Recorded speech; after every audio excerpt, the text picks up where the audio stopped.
एक दिन देवर्षि नारद युधिष्ठिर के पास आए और कहा कि यद्यपि पांडव सुखपूर्वक रहते हैं, उनके पिता स्वर्गलोक में दुखी हैं, क्योंकि उन्होंने अपने जीवित रहते हुए राजसूय यज्ञ नहीं करवाया था। इसलिए युधिष्ठिर ने अपने पिता की आत्मा की शांति हेतु राजसूय यज्ञ कराने का निश्चय किया।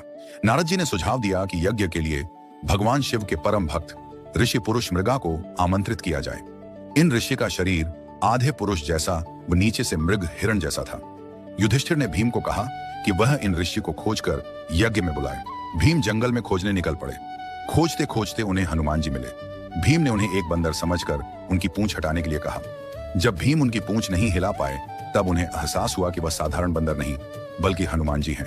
तब भीम ने उनसे क्षमा मांगी। हनुमान जी ने प्रसन्न होकर भीम को अपने शरीर के 3 बाल तोड़कर दिए और कहा कि जब भी कोई महासंकट होगा, तब ये बाल तुम्हारे काम आएंगे। भीम ने ये 3 बाल सुरक्षित रख लिए। तत्पश्चात भीम ऋषि पुरुष मृगा के पास पहुंचे। ऋषि ने शर्त रखी कि यदि भीम उनसे पहले हस्तिनापुर पहुंचेंगे तो वे उनके साथ चलेंगे, अन्यथा उन्हें खा लेंगे।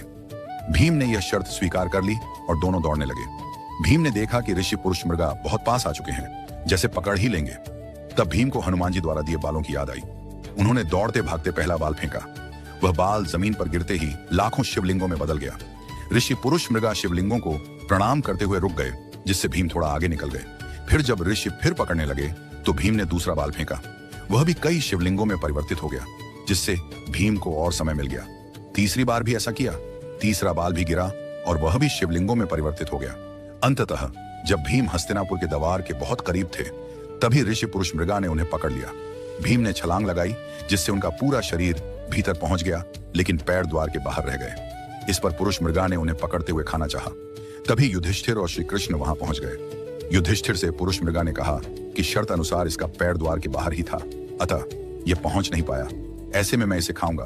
फिर भी हे धर्मराज, तुम न्याय करने के लिए स्वतंत्र हो। ऐसे वचन सुनकर युधिष्ठिर ने ऋषि पुरुष मृगा से कहा कि भीम के केवल पैर ही द्वार के बाहर रह गए थे, बाकी संपूर्ण शरीर तो द्वार के अंदर ही है, अतः आप भीम के केवल पैर ही खा सकते हैं। ऐसा सुनकर युधिष्ठिर के न्याय से ऋषि पुरुष मृगा प्रसन्न हुए तथा उन्होंने भीम को जीवन दान दे दिया। इसके बाद ऋषि ने यज्ञ संपन्न करवाया और सबको आशीर्वाद भी दिया। इस प्रकार हनुमान जी द्वारा दिए गए 3 बालों के माध्यम से भीम ने संकट को टाल लिया। आप सब भी हनुमान जी की कृपा पाने के लिए जय श्री हनुमान लिखकर कमेंट करें। धन्यवाद।